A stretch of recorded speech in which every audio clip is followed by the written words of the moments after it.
On my daughter's birthday, none of the family who promised to come showed up. The only person standing at the door was my aunt, Linda. The moment the door opened, Sophie's shoulders lifted slightly, then quietly fell.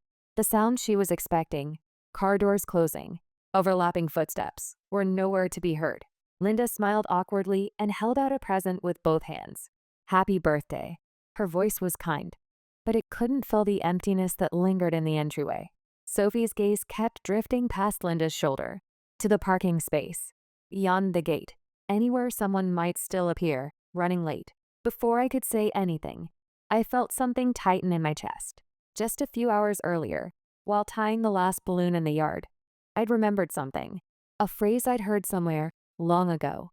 Walking away quietly is not defeat. I'd never thought deeply about what it meant, but now, in the silence flowing through the doorway, those words began to take on an unexpected shape. In the yard, children's voices were bouncing with joy. Colorful balloons swayed in the breeze. The birthday party was starting right on schedule. And yet, the air at the entrance felt left behind, cold and still. On my daughter's birthday, none of the family who promised to come showed up. I've never refused my family's demands before, but after the birthday, when I tried to set boundaries to protect my daughter, does that make me a cold person? Was my decision the right one? Am I the one in the wrong? From the moment Aunt Linda stood at the door, something inside me began to shift. My daughter, Sophie, watched over Linda's shoulder with a face that looked like hope was slowly unraveling. There was no one there. Sophie had just turned 9. She doesn't yet know how the world works. She doesn't know how lightly adults say, "I'll be there." Still, inside her is a strength that wants to trust people. And with that comes a softness that bruises easily. That's the part of her I have to protect. Linda handed Sophie the present with a gentle voice and said happy birthday. But Sophie wasn't looking at the bright wrapping paper. She was searching for the shadows of the people who were missing. She glanced at the small step by the door, looked down the road, waited for the sound of the gate opening. Each time, her shoulders trembled just a little. I nodded to Linda and watched as she pulled Sophie into a hug. Unlike my mother, Linda is the kind of person who doesn't break her promises. That's exactly why her being here alone told the whole story.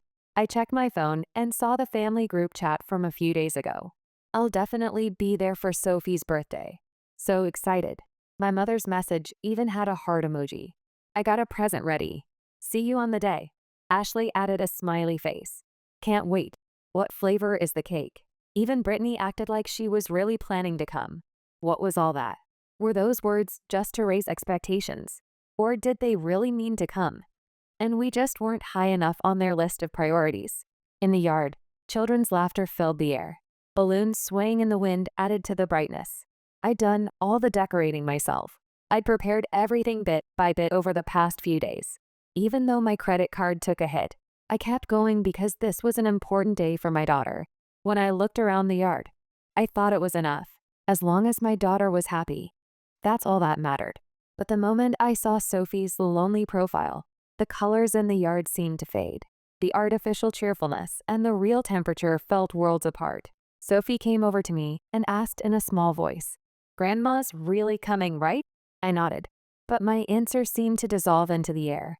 Sophie is usually bright. She enjoys talking with friends, and at home, she loves to draw. She mostly draws pictures of family, usually just the two of us. Sometimes she includes grandma or her aunts, but they look more like symbols. I think it's because there's just not enough real time spent together. Just then, my phone buzzed in my pocket. The screen showed a familiar name, a message from my mother. "Don't make such a fuss. It's just a kid's party. We'll make it up at Christmas." In the center of the yard, Sophie was surrounded by her friends. The gap between that scene and the message kept growing with every breath I took. I turned my phone face down and took one deep breath. Sophie was looking toward the gate again, waiting for a car that would never come. Eventually, the party got into full swing. Sophie's classmates arrived one after another. Parents greeted each other with smiles. Little by little, the yard filled up. Sophie acted cheerful in front of her friends, but every now and then, her smile turned toward the gate, and each time it did, it dimmed just a little. When it was time for the cake, Sophie blew out the candles. Cheers went up. We took lots of pictures. But as the smoke from the candles drifted upward, Sophie's eyes wandered back to the gap between the entrance and the gate. That quiet question hurt my chest. Why didn't they come? I didn't answer. I just stroked her hair. Sometimes silence is more honest than words. Near the end of the party, Linda helped clean up and said quietly, thinking about Sophie's feelings, "It breaks my heart.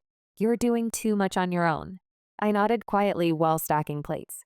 I know I'm pushing myself too hard, but there's no one else to do it.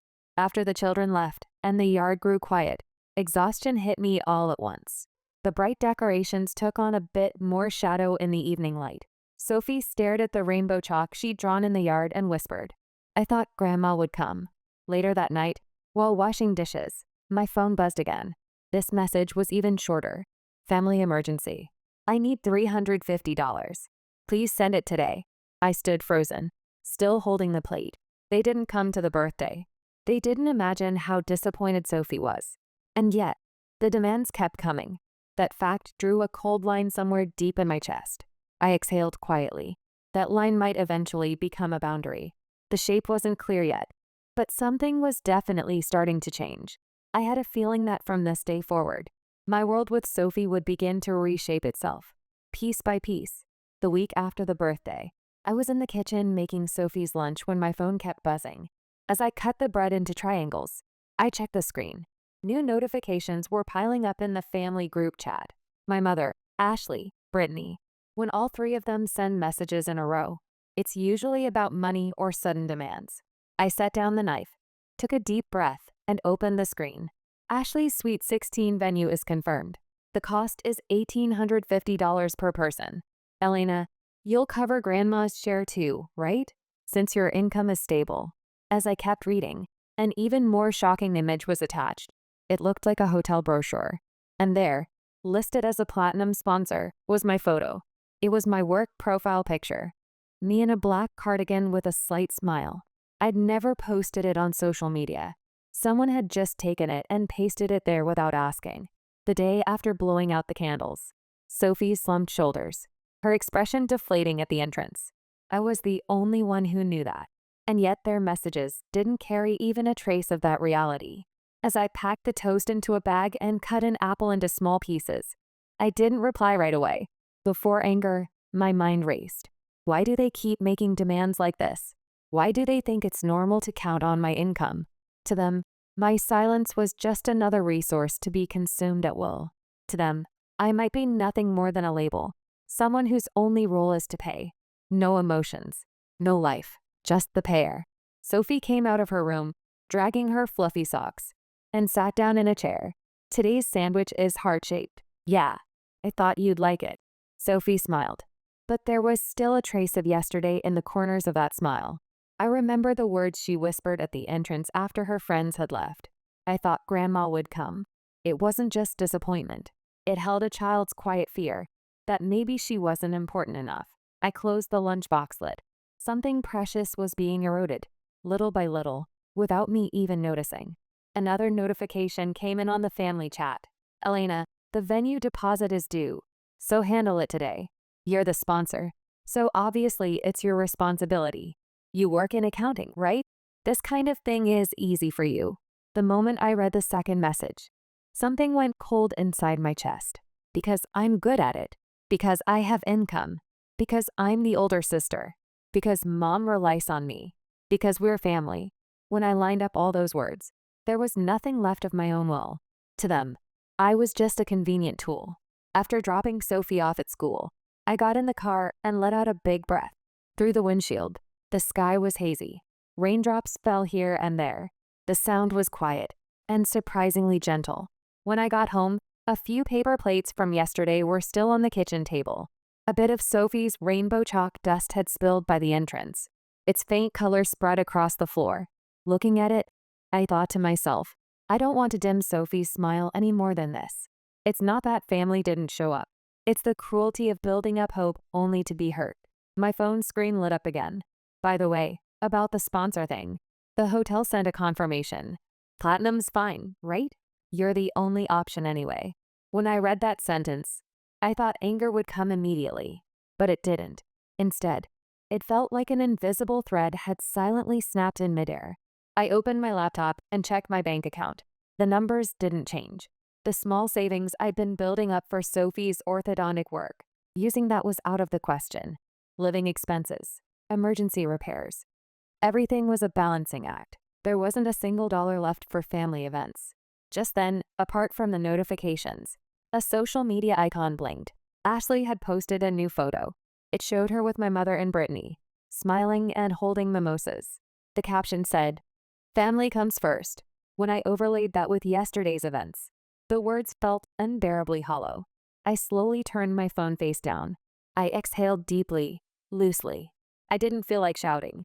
Instead, it was as if a long, heavy fog was finally starting to lift. At my work desk, next to the calculator, was a drawing Sophie had made of the two of us. Just me and Sophie, smiling. The background was a light blue. For a family picture, it was surprisingly quiet, but that quietness seemed to capture the shape of our life right now. Sitting at the desk, I pulled out paper and a pen for the first time. I started writing down amounts. Grandma's medical bills, Ashley's salon expenses, Mom's furniture costs. All the payments that had silently flowed out over the past few years. One by one. Numbers don't lie. If anything, they reveal truths I didn't want to see. The moment I saw the total, something stirred quietly in my chest. It wasn't anger. It was closer to understanding. Why had I carried this burden for so long? Why had they taken it for granted? Why hadn't I refused? The answer was simple. Because we're family. That's what I'd been told. I believed it was my role. But that role had been eating away at my heart and my life. It had cast a quiet shadow over Sophie, too. That wasn't family. My phone rang again. "Elena, reply today. We need to book the venue. The sponsor name has already been sent to the hotel." I slowly stood up and walked to the kitchen. Outside the window, the sound of cars passing on the nearby street echoed softly. "When Sophie gets home, we'll do homework together and make dinner. That's all I need." And finally, I decided. I won't keep going along with this. This isn't rejection. It's organization, not anger. A boundary. At the beginning of that boundary, a phrase floated up, words that belong to no one. Walking away quietly is not defeat. The meaning of it was finally starting to make sense. Just a little. It was a quiet morning. I put away the dishes. I started the washing machine. I sent Sophie off to school. Each of those small actions felt a little different than they had the day before. Inside me, something was starting to solidify. Not anger. A quiet decision. Overnight, more than 10 new notifications had piled up in the family chat. They all said the same thing. "Elena, about the sponsor fee. Transfer it today, okay? It's expected, since we're family. Everyone knows you can afford it." Afford it. Every time that word appeared on the screen, I felt a dry laugh rising in my throat. I opened my banking app. Living expenses. House repairs. Sophie's medical costs. There was nowhere that could be called affordable. If anything, my life was like balancing on a tightrope, but my family had never once tried to know that. Just before noon, my phone rang. Not my mother. My sister, Brittany. "The sponsor name's already been sent to print. Canceling would be a hassle for us. So just take care of it." Her voice was light. There wasn't a trace of consideration. I gave a short reply. "I need to confirm the payment details. Send me the amount and the deadline." There was silence for a few seconds. Then Brittany's voice turned irritated. "Confirm what? Just pay what you're told. You're rich, aren't you?" I took a deep breath and clenched my hand slightly. "I can't do it the way you're asking. Send the necessary information." "Huh? What's that supposed to mean? Are you trying to defy me?" Defy. It wasn't the first time I'd been spoken to like this. But today, that word echoed differently inside me. I said it clearly. "I'm not a sponsor." Brittany laughed. "Then who's going to pay? Mom? Impossible." "Me? I don't have that kind of money. Ashley's still a student. By process of elimination, you're the only one." The sloppiness of that logic actually made me calmer. This isn't something you decide by elimination. "Listen, Elena." Brittany's voice dropped lower. "We're family, so it's normal, right? Everyone's struggling. You're the only one with money, so helping out is just what you do. Normal. Expected. Because we're family." That chain of words. That was the chain that had bound me all this time. You didn't come to Sophie's birthday. My voice was quiet, but with those words, the air changed. Huh? What are you talking about? Brittany sounded confused for a moment. You promised, but no one came. Sophie kept watching the gate. That's a separate issue. Birthdays can be made up for later, can't they? Later. Make up for it. The exact same phrasing my mother had used in her message. I don't need you to make it up. If you said you'd come, you should have come. Elena, you're acting weird right now. You never talk like this. Weird. Yes, I was changing. And being judged as weird for that no longer hurt. I'm not paying the sponsor fee. I'm using that money for Sophie. Wait a second. I hung up. The screen went dark. Silence returned. My hands were shaking a little. But it wasn't fear. It was the tension of drawing a line for the first time by my own will. Outside the window, the wind rustled the leaves. The clock kept ticking steadily. The world hadn't changed at all. But inside me, something was definitely moving. Less than 10 minutes later, the phone rang again. This time, it was my mother. I heard from Brittany. What do you think you're doing? My mother's voice was already raised. I explained it already. Explained? You think you can settle family matters with an explanation? You know how much Ashley is looking forward to this. I do. But there's no reason for me to pay. No reason? We're family. You're the eldest daughter. You have responsibilities. Eldest daughter. Responsibilities. Those words had moved me so many times before. You didn't come to Sophie's birthday. Haven't you apologized for that? My mother's voice stopped for a moment. I already said we'll make it up at Christmas. It wasn't Christmas. It was her birthday. I want you to apologize for breaking your promise. Elena. My mother's voice sharpened even more. Who do you think you're talking to? I'm your mother. Mother. Does that mean anything is allowed? Does that mean my daughter's pain can be put on the back burner? Because you're my mother. I wanted you to understand Sophie's feelings. It's a kid's party. Don't blow it out of proportion. And don't mix it up with money issues. Out of proportion. Mix it up. In my mother's mind, everything was neatly separated. Conveniently. You're the one mixing things up. You didn't come. But you're still demanding money. That's what's mixed up. Elena. My mother's voice was almost a shout now. That's enough. What do you want? Causing trouble for your family. Aren't you ashamed? Shame. The moment that word came out, something clicked inside me. The shameful thing is making my daughter cry. I said it quietly, but clearly. My mother gasped. Then she spat out words fueled by anger.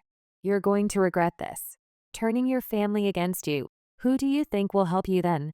I don't need help. With that one line, I hung up. The screen went dark. Only silence remained in the room. But that silence wasn't heavy. If anything, it felt light. I sat down on the sofa and looked up at the ceiling. Deep in my chest, those words surfaced again. Walking away quietly is not defeat. Until now, they'd just been words. But now, they had become my actions. In the house, only quiet breathing remained. In that stillness, I was finally standing on my own 2 feet. Sometime after the call ended, Sophie came home. Mom, today at school someone said, your grandma and everyone didn't come, huh? Sophie said it while taking off her shoes, trying to sound bright. It's okay. But, why didn't they come? I invited her into the kitchen and handed her a glass of water. It's not your fault, Sophie. I know. But, they said they'd come. But then they didn't. That's weird, right? That one sentence pierced my chest. Sophie is still young. It's hard for her to sort through emotions with words. But her sense of, that's weird, was right. In fact, it was too right. I sat down and looked her in the eyes. Everything you're thinking is correct. That childlike intuition was giving clear shape to the discomfort I'd been avoiding for so long. Sophie smiled with relief. That small smile made me realize just how lightly my family had treated what mattered. While making dinner, I made a decision in my heart. If I keep giving in to their demands, someday Sophie will be pushed into the same role. I have to prevent that. That night, after Sophie had fallen asleep, I opened the banking app again. I went to the transfer screen and selected Brittany's name. Then, in the amount field, I entered just a $1, an amount so small compared to everything I'd paid before. But to me, it held enormous meaning. I'm not meeting your expectations anymore. That was my statement. Before I touched the send button, I paused for just a moment. I confirmed to myself that this was also a promise. a promise that I wouldn't take this on anymore. I quietly pressed the send button. After the confirmation screen disappeared, I stared at my phone for a while. Was this okay? Just $1. It seemed childish, even mean-spirited. Was I just showing them I was angry on purpose? In my chest, the familiar voices came back. You need to be the adult. We're family. You're the one who ruined the peace. Maybe there was a gentler way. Maybe I should have just quietly distanced myself without saying anything. But if I had paid again without a word, Sophie's birthday, the fact that they didn't show up would have been erased. And next time, they'd cross the line again. They'd treat our entire life as something they could step on as if it were normal. Am I wrong? Or did I finally just stop? A message came in immediately. Huh? What is this? Is this a mistake? $1? Are you kidding? I didn't reply. Sometimes silence is the strongest response. For me, too, it was a kind of boundary. The next morning, another message was waiting. Elena, I'm serious, pay for real. Ashley's the one who's going to be in trouble. If you don't do this, the whole plan falls apart. And then a short line from my mother. That kind of attitude is embarrassing for the family. Embarrassment. The moment I saw that word, I finally understood. I'd been moved by the word shame all along. If I don't help, it's shameful. If I don't comply, it's shameful.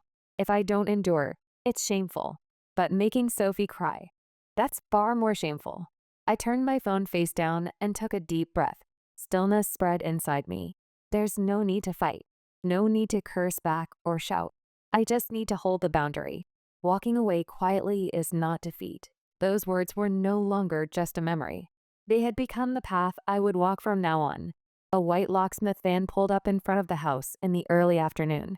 Under the cloudy sky, the vehicle looked strangely vivid. Ms. Ellen? The man in work clothes introduced himself, toolbox in hand, and headed toward the entrance. I nodded and listened to his explanation of the new lock, a small tension growing in my chest.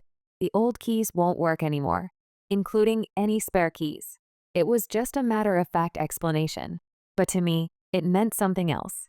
The people who used to come and go freely would no longer be able to enter this house. The people who opened the door without even being asked. The sound of metal being shaved echoed in the entryway. The vibration of the drill traveled through the door. It felt like the boundary that had been vague for so long was being carved into something visible. The old keys are all invalid now. The man placed 2 new keys in his palm. The silver keys caught the light and swayed quietly. Think carefully about who you give these to. He said it like a casual joke and climbed back into the van. As the vehicle drove away, the street in front of the house returned to its original stillness. The weight of the keys in my hand felt like the weight of the choices ahead. I put one key in my pocket and placed the other in a kitchen drawer. I'd give a spare to Linda later. On the way back from picking up Sophie that evening, she suddenly said, "Mom, the lock on the house changed, right?" "Yeah, I had a new one installed." "Grandma and the others don't have the new key?" "They don't." Sophie thought for a moment, then nodded slightly. I think that's good. That one sentence warmed something deep in my chest. Sophie understood my choice, in her own way. That night, a new notification appeared in the family group chat. "Elena, we're coming to your house tomorrow evening. Let's talk about the sponsor thing properly. Mom and Ashley are coming too." It was a message from Brittany. I exhaled deeply and sent a short reply. "Even if you come, I won't open the door." The moment I hit send, something quietly solidified in my chest. The next evening, just as they'd warned, the doorbell rang. Once, twice, 3 times. I sat on the living room sofa and kept reading my book. Sophie was next to me, doing her homework. From beyond the door, I heard my mother's voice. "Elena, I know you're in there. Open up." I didn't answer. The doorbell was pressed repeatedly. Then the sound of knocking started. "Please, just open the door. I just want to talk." My mother's words were polite, but underneath them, irritation was clearly lurking. My mother's voice grew louder. Ashley chimed in. "What's the deal with the sponsor fee? $1? Everyone was laughing about it. Brittany piled on. "We're the ones who look bad because of this. Do you know who has to apologize to the hotel?"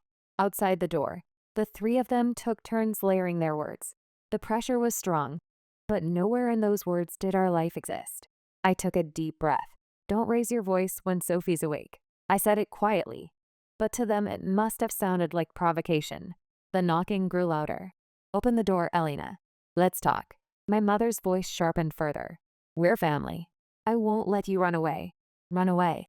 I felt a sense of wrongness at that word. Changing the locks wasn't running. It was finally choosing to defend myself. But in their dictionary, my refusal itself was probably categorized as running away. I heard small footsteps behind me. When I turned around, Sophie was standing there in her pajamas. Her eyes were wide open. "Mom, is that Grandma outside?" I nodded. "Yes, but today, I'm not letting them in." Sophie looked at the door anxiously. "Are they angry?" "They are." When I answered honestly, Sophie thought for a moment, then gently tugged on my sleeve. "If they're angry, then I don't think you should let them in." That small sentence made my spine straighten without warning. Sophie was trying to understand boundaries in her own way. Outside the door, my mother raised her voice even more. "I'm calling the police. I'll tell them you're hoarding family assets and threatening us." In that instant, something inside me went calm. At this point, it wasn't a discussion anymore. It was threats and the imposition of a twisted narrative. "If you want to call the police, go ahead."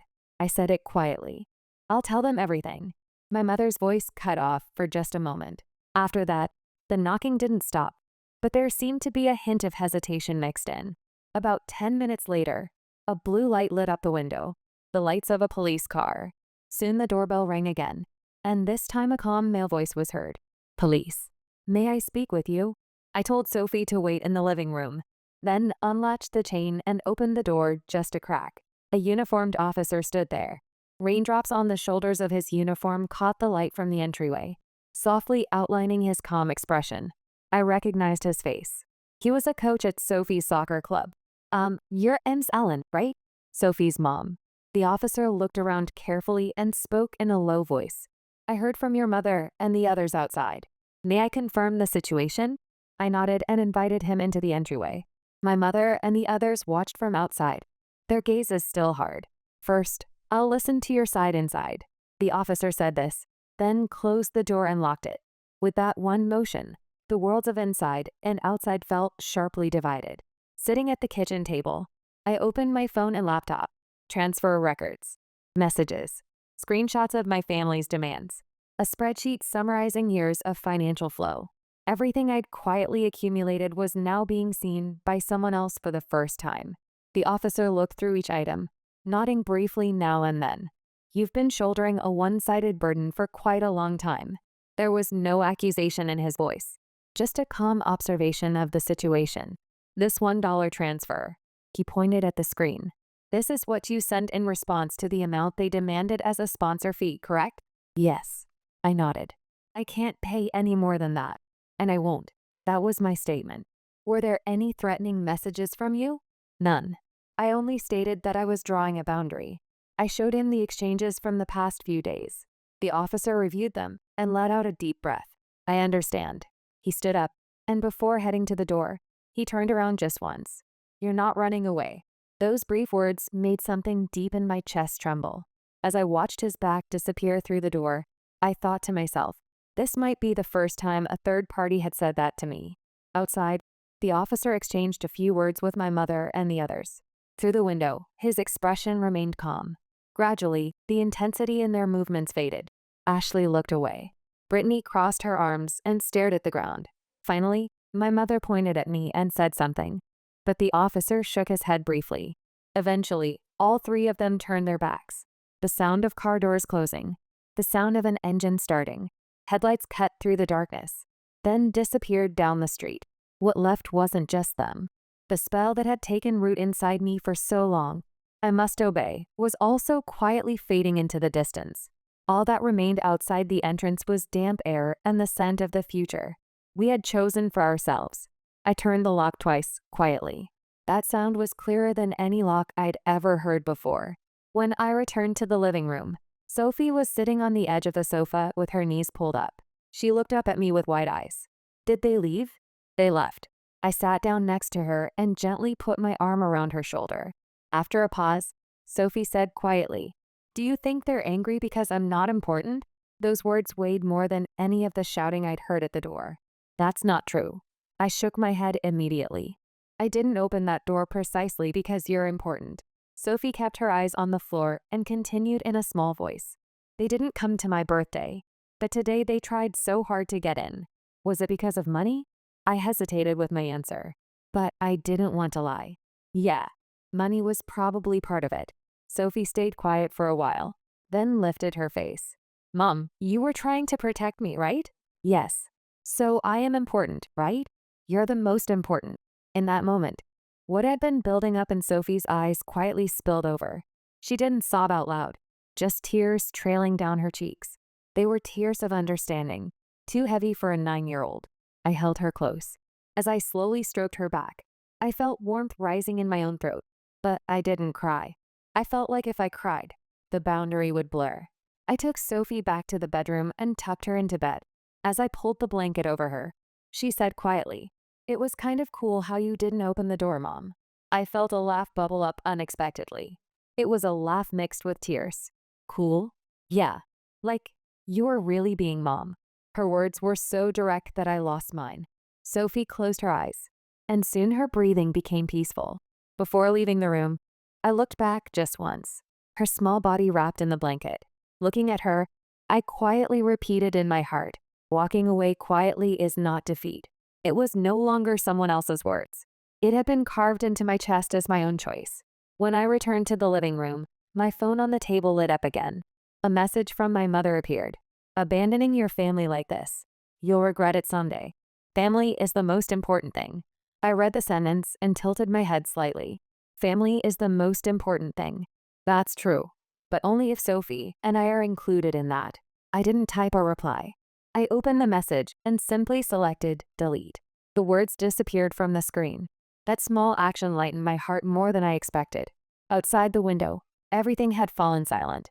The asphalt that had been lit by blue lights moments ago now lay cold and still, as if nothing had happened. I sat down on the sofa and stared at the ceiling for a while. It had been a long day, but the way it ended was different from before. Instead of bending to someone else's will, I had chosen to end it myself. In the corner of the kitchen, Sophie's drawing of my family was taped up. 2 figures holding hands, drawn with unsteady lines. The background was still unfinished, left white. That blank space felt like something we would fill in together from now on. It was a quiet night, but in that quietness, there was a faint strength, unmistakable. The loud night gave way to morning, and the house was filled with soft morning light. The light filtering through the living room curtains was gentle. It seemed to push the weight of last night's events somewhere far away. I quietly walked to the kitchen and turned on the coffee maker. The low hum of the machine spread through the room, wrapped in that rhythmic sound. I felt the tension in my chest slowly dissolve. When I thought back to last night, parts of me still felt unsettled, but stronger than that was a surprisingly calm sensation. It felt like I'd finally returned to a place where I could breathe properly. That kind of stillness. I checked the clock. Sophie would be waking up soon. As I prepared for school, I wondered what kind of expression she'd have. Would she be scared? Tired? The voices at the door last night were loud enough to shake a child's heart. But the footsteps I heard from the bedroom were light. They carried the soft, sleepy warmth of just waking up. "Good morning, Mom." Sophie said it in her usual voice and sat down in a chair, but the traces of yesterday's tears still clung faintly to her lashes. "Did you sleep okay?" "Yeah. I was a little scared, but I was okay because you were here." Those words reached somewhere deep in my chest. As we ate breakfast, Sophie processed yesterday's events in her own way. Grandma and everyone were really angry, but the birthday when they didn't come.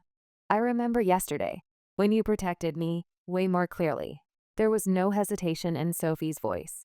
The wound from the birthday was still there, but maybe a new memory had been written over it.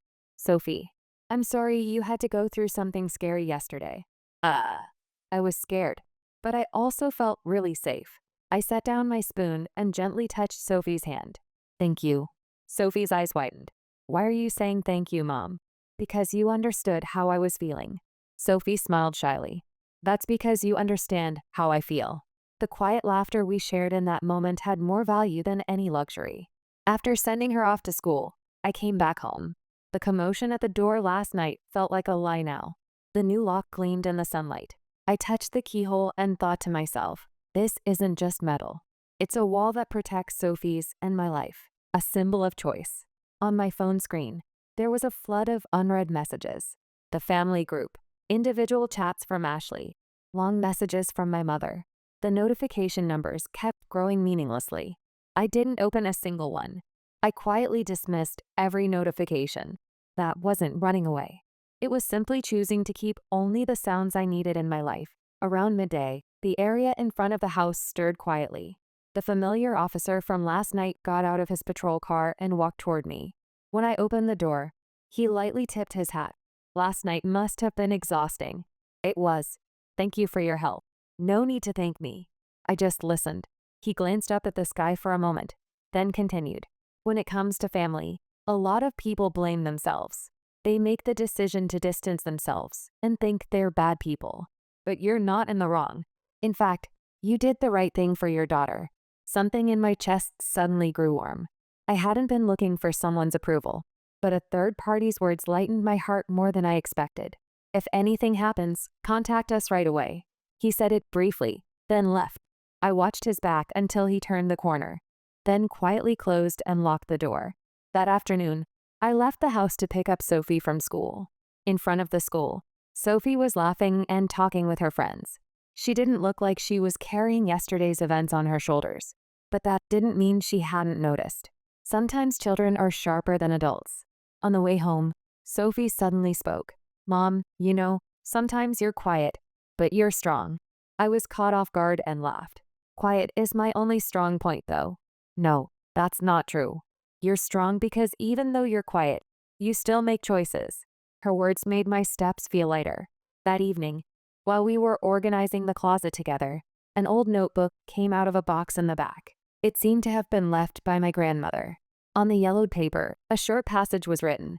Those who quietly step away are stronger than those who try to win by raising their voices. The origin of the quiet boundary I'd been turning over in my mind all this time. It was probably here. I read the phrase slowly out loud. As I savored its meaning, the tension in my chest loosened even more.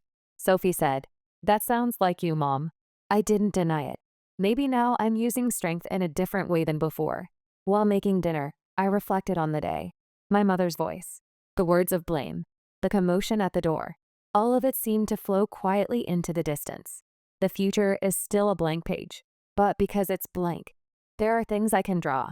That night, as Sophie and I got into bed together, right before I turned off the light, she said quietly, "Mom, it feels like this is just our house now.